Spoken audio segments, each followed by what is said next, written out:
Sabe até quanto o mercado autônomo pode faturar em apenas um mês? E olha, que eu não estou falando de um mercado gigante, eu estou falando de uma loja pequena, sem funcionários, 100% autônomo, onde você pode operar de acordo com o seu horário. E hoje, a Micro tem o maior faturamento do Brasil. E onde você pode abrir uma micromarket? Você pode abrir em condomínios residenciais, empresas, hotéis, shopping, metrô, muito mais. E tem franqueado nosso faturando até 100 mil reais.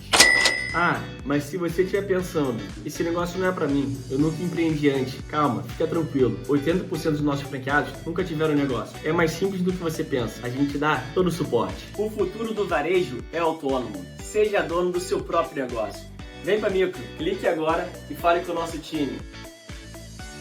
Salve, torcedor vascaíno! Muito bom dia! É um prazer estar com você por aqui no Acorda, esse quadro que a gente tem para poder debater com você, torcedor. Ah, Gia, mas só você fala e eu ouço. A maneira de você debater comigo é deixando seu comentário aí embaixo. Você pode ter certeza que eu leio absolutamente todos. E já vou pedir para você aqui logo no início do Acorda de hoje. Senta o dedão do like, compartilha nas suas redes sociais, que hoje é dia de decisão, dia de jogão. Pois bem, torcedor vascaíno, eu trouxe hoje na capa desse Acorda esse personagem do futebol brasileiro dos últimos anos, que é Fernando Diniz.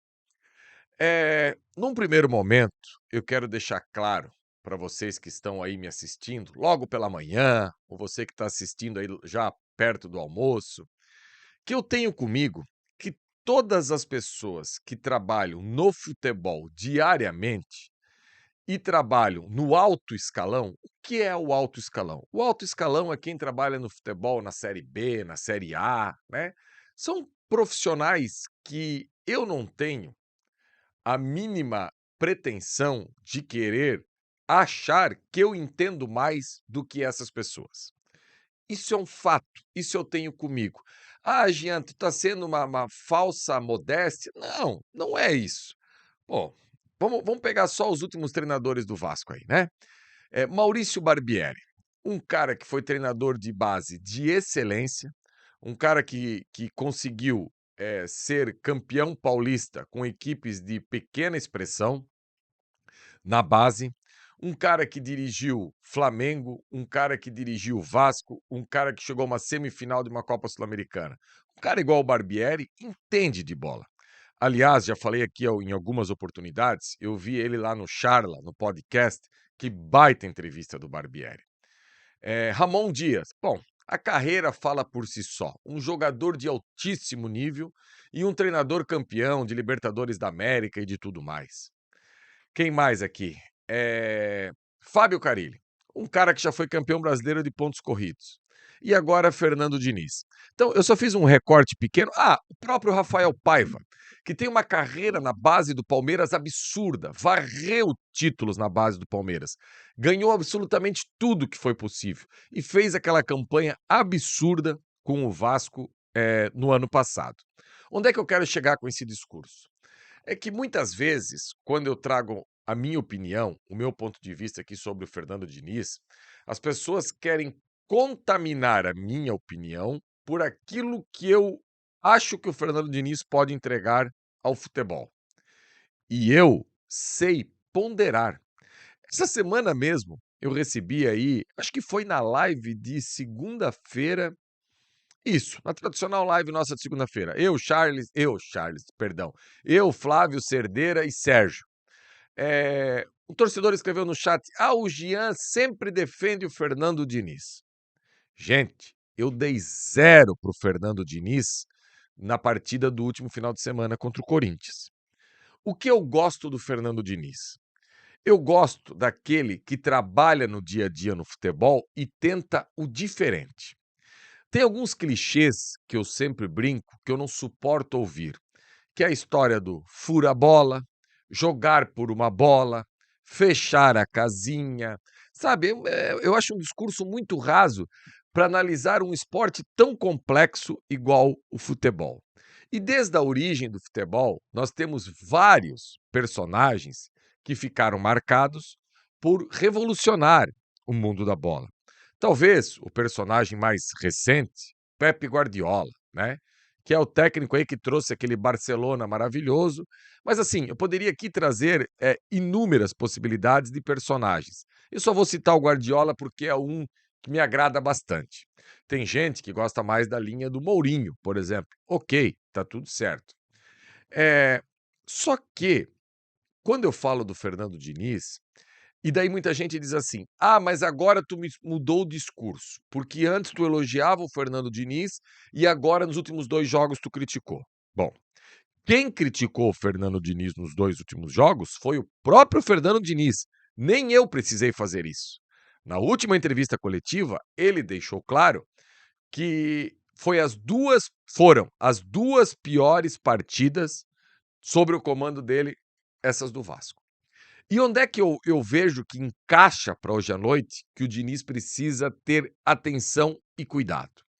Não dá para ele enfrentar uma equipe tão física como é a equipe do Botafogo, imaginando que ele não vai ter no meio de campo pelo menos 2 jogadores com capacidade de marcação razoável. Porque capacidade de marcação forte no nosso elenco inteiro. Perdão, torcedor, eu vou trazer uma notícia que você está careca de saber e vou trazer a segunda que muita gente vai torcer o nariz. Mas eu estou baseado em números, então não tem como eu fazer. O primeiro é o pH.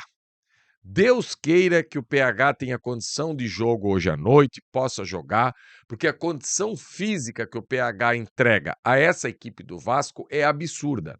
E isso faz com que o lado direito do Vasco praticamente se torne intransponível, porque ele tem uma recuperação, ele tem interceptação, ele tem velocidade, ele tem tudo. E o outro jogador do Vasco com os melhores números em todas as métricas que a gente fala em defender é o Hugo Moura. Só que como o Hugo Moura foi retirado da cabeça de área, o Vasco tentou jogar com posse, colocando o Jair por ali.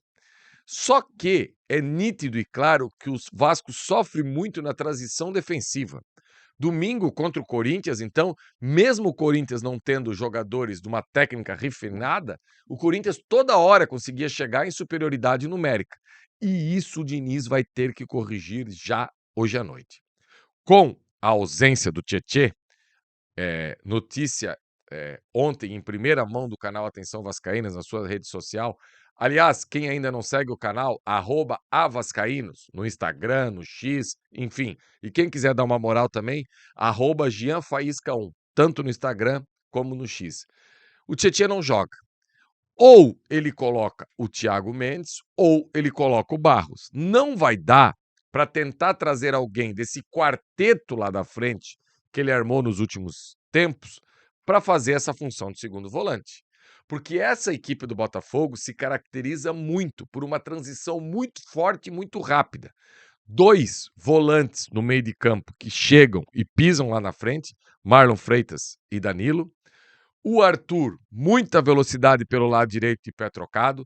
O Arthur Cabral tem mobilidade lá na frente, surpreendeu como voltou da Europa com muita mobilidade. O Montoro, que é o tal do extrema construtor, e por dentro tem que ver como é que o Botafogo vai se comportar, se é o Savarino que ele vai acabar colocando por ali, ou até mesmo um outro atacante. E para combater essa equipe do Botafogo, que tem o Alex Telles de um lado e o Vitinho do outro, o Vasco vai precisar dessa recomposição. Domingo, quando o Fernando Diniz vai lá e dá aquele puxão de orelha no Ryan, a gente pode observar depois o porquê. O Ryan não desce e sai o gol. E hoje, torcedor, hoje é assim, ó. Lá vai eu falar mal de clichê de novo. A história de quem corre a bola, a história que atacante não precisa voltar para marcar, isso aí esquece, torcedor. Porque quem não faz isso perde jogo. Hoje é futebol total. 11 marcam e 11 jogam. E se não for assim, vai perder jogo.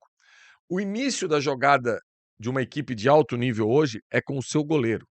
E o início da marcação de uma equipe de alto nível hoje é com o seu primeiro homem lá na frente, o centroavante. E hoje a gente vai precisar disso.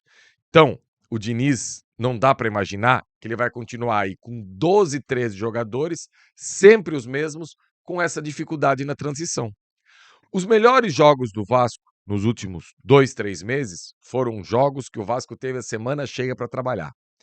Quem não lembra, o jogo do Morumbi contra o São Paulo era data FIFA, o Vasco teve aquela exibição.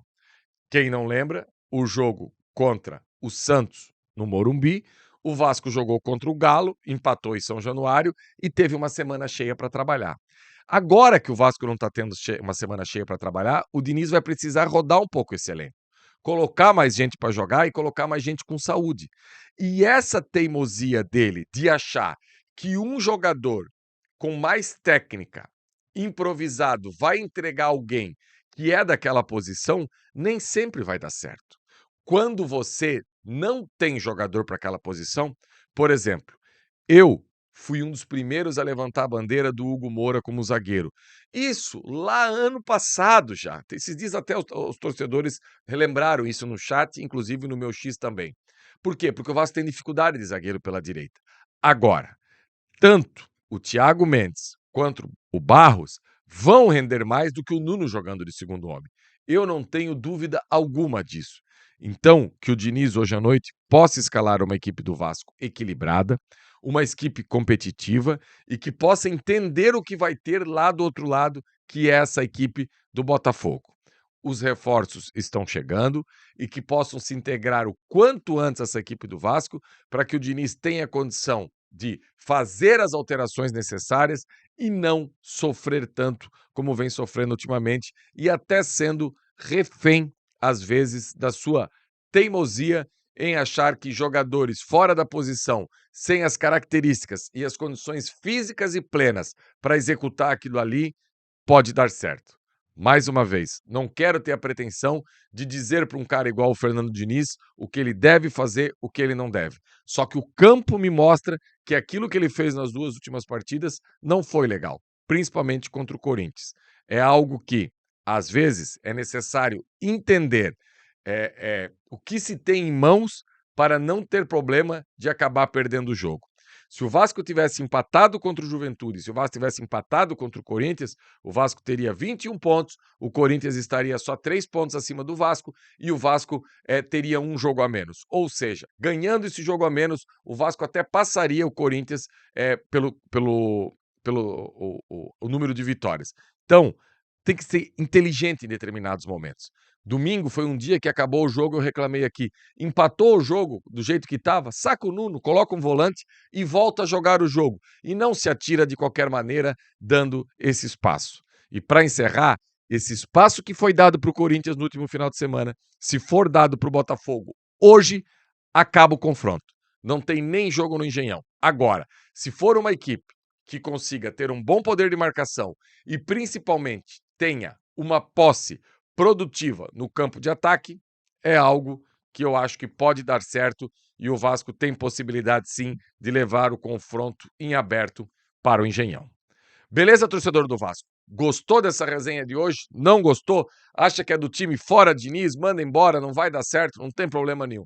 Deixa o seu comentário aí embaixo que eu vou ler todos eles e a gente se encontra hoje à noite no pré-jogo, eu direto da capitania aqui de Joinville, falando tudo sobre esse Botafogo e Vasco da Copa do Brasil. Abraço, galera.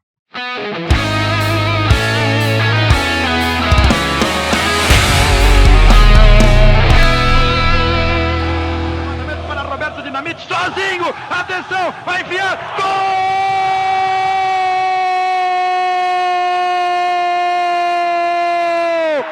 Que golaço maravilhoso do moço que mora em Caxias!